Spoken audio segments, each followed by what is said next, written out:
ওকে, জারিফ ক্লাসরুমে তোমাদেরকে আবারও স্বাগতম। তো এখন 9.1-এর যে 2 নম্বর সমস্যাটি আছে এটা সমাধান করব। তো এখানে কি আছে দেখো, sine A by sine A equal 4/3 হলে এ কোণের অন্যান্য ত্রিকোণমিতিক অনুপাত নির্ণয় করো। এ কোণের অন্যান্য ত্রিকোণমিতিক মানে ত্রিকোণমিতিক অনুপাত কোনগুলা? সাইন, কস, ট্যান, কসেক, সেক, ওইগুলো হচ্ছে ত্রিকোণমিতিক অনুপাত। তো আমরা এইখানে এই মানের জন্য বিভিন্ন অনুপাতগুলা নির্ণয় করার জন্য বলছে। তো প্রথমত দেওয়া আছে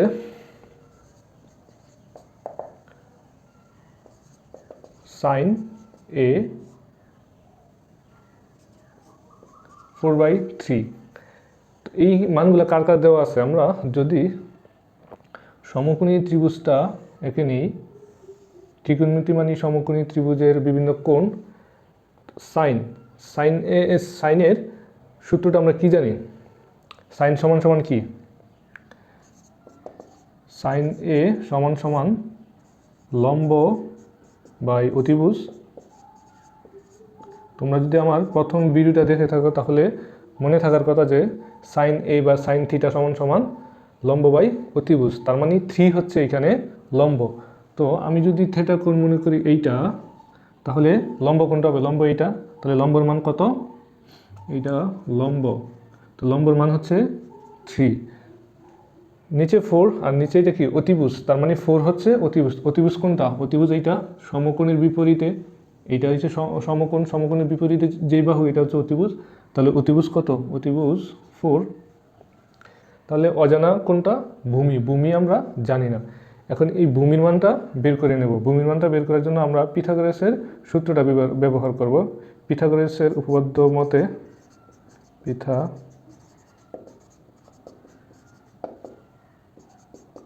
উপপাদ্য মতে কি লেখা যেত? যে অতিভুজ স্কয়ার সমান লম্ব স্কয়ার যোগ ভূমি স্কয়ার। পিথাগোরাসের উপপাদ্য মতে এই সূত্রটা অলওয়েজ তোমার কাজে লাগবে। তো এই সূত্রটাও তোমরা মনে করে নিবা, মুখস্থ করে নিবা।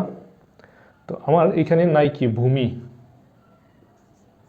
ভূমির মান নাই, মানে এই ভূমিটা এখান থেকে আমরা বের করে নেব। তো কি করা যায়? লম্বকে আমি এই পাশে যদি পাঠাই দেই আর ভূমিকে এই পাশে রেখে দেবো, কারণ ভূমির মান জানি না। তো তুমি লম্বকে এই পাশে নিয়ে আসো, অতিভুজটা আগে থেকে আছে, এটা রেখে দেই। অতিভুজ স্কোয়ার, লম্ব এই পাশে চলে আসলে লম্ব স্কোয়ার, আর ভূমির মান তুমি জানো না এই জন্য ভূমি রেখে দিলা, ভূমি স্কোয়ার। এখন অতিভুজের মান তো জানো, অতিভুজের মান কত? 4। তাহলে 4 আর স্কোয়ার আছে উপরে স্কোয়ার। লম্বের মান জানো, লম্বের মান কত? 3 স্কোয়ার। ভূমির মান তো তুমি জানোই না, এটা তো বেরই করবা, তাহলে এটা তো থাকবেই। এখন দেখো 4কে কি লেখা যায়? 4কে লেখা যায় 4 স্কোয়ার মানে কি? 16, 4 4 16, আর 3 স্কোয়ার মানে 9। তো 16 থেকে 9 বিয়োগ হলে কত? 10 11 12 13 14 15 16 7। আর এই পাশে আছে ভূমি স্কোয়ার। এখন এটাকে এভাবেও লেখা যায় যে ভূমি স্কোয়ার সমান 7। 7 স্কোয়ার সমান ভূমি স্কোয়ার, আবার তুমি ভূমি স্কোয়ার সমান 7, এটা লেখা যায় পক্ষান্তর করে। তো আমরা এখানে শুধু ভূমিটা রেখে দেই আর স্কোয়ারটাকে ওই পাশে পাঠিয়ে দিই। তাহলে স্কোয়ার যদি ওই পাশে যায় এটা রুট হয়ে যায়। তো 7-এর উপরে এটা রুট বসে যাবে। তার মানে তুমি এখন ভূমির মান পেলা √7। তো এখন এই যে ভূমির মান তুমি এখন জানতে পারলা √7। তো তুমি যদি 3টা বাহুর মান জানো তাহলে তুমি যতগুলা ত্রিকোণমিতিক অনুপাত আছে সবগুলো অনুপাত বের করতে পারবা।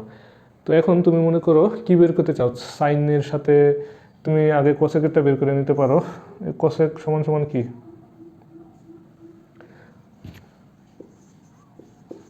কোসেক এ, কোসেক সমান সমান কি? সাইন সমান সমান লম্ব বাই অতিভুজ ছিল, তাহলে কোসেক সমান সমান অতিভুজ বাই লম্ব হবে। শুধু অতিভুজটা উপরে উঠে যাবে, এই সূত্রটা তোমার জানা থাকতে হবে।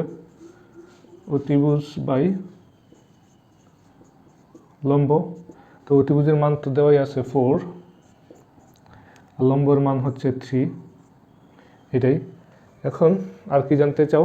মনে করো কস জানতে চাও, কস এ। কস এ, তো কসের সূত্রটা কি? কসের সূত্রটা হচ্ছে ভূমিকে অতিভুজ দ্বারা ভাগ, মানে কবরে অতিভূত, ওইভাবেও মনে রাখতে পারো। তাহলে অতিভুজ দ্বারা ভূমিকে ভাগ। তো ভূমির মান তুমি তো এখন জানো √7, ভূমির মান হচ্ছে √7, আর অতিভুজের মান কত? অতিভুজের মান 4, তাহলে কস এর মান এটাই। তো এইভাবে আর কি জানতে পারো? এটা এখন মুছে দেই।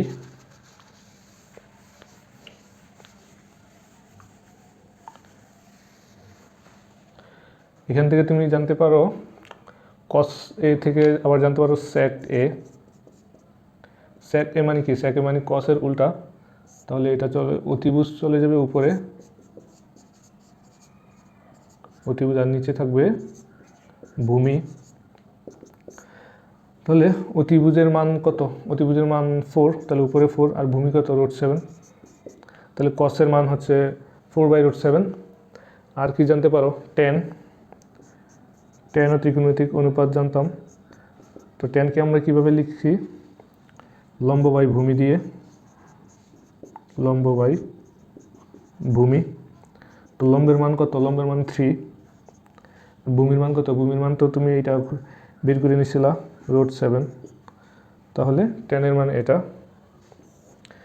তাহলে কটের মানও বের করতে পারো। কট মানে হচ্ছে টেনের উল্টো, টেনের উল্টো মানে লম্ব বাই ভূমি, এখন হবে ভূমি বাই লম্ব, ভূমি বাই লম্ব। তাহলে ভূমির মান কত? √7, আর লম্বের মান কত? 3, তাহলে কটের মান √7/3।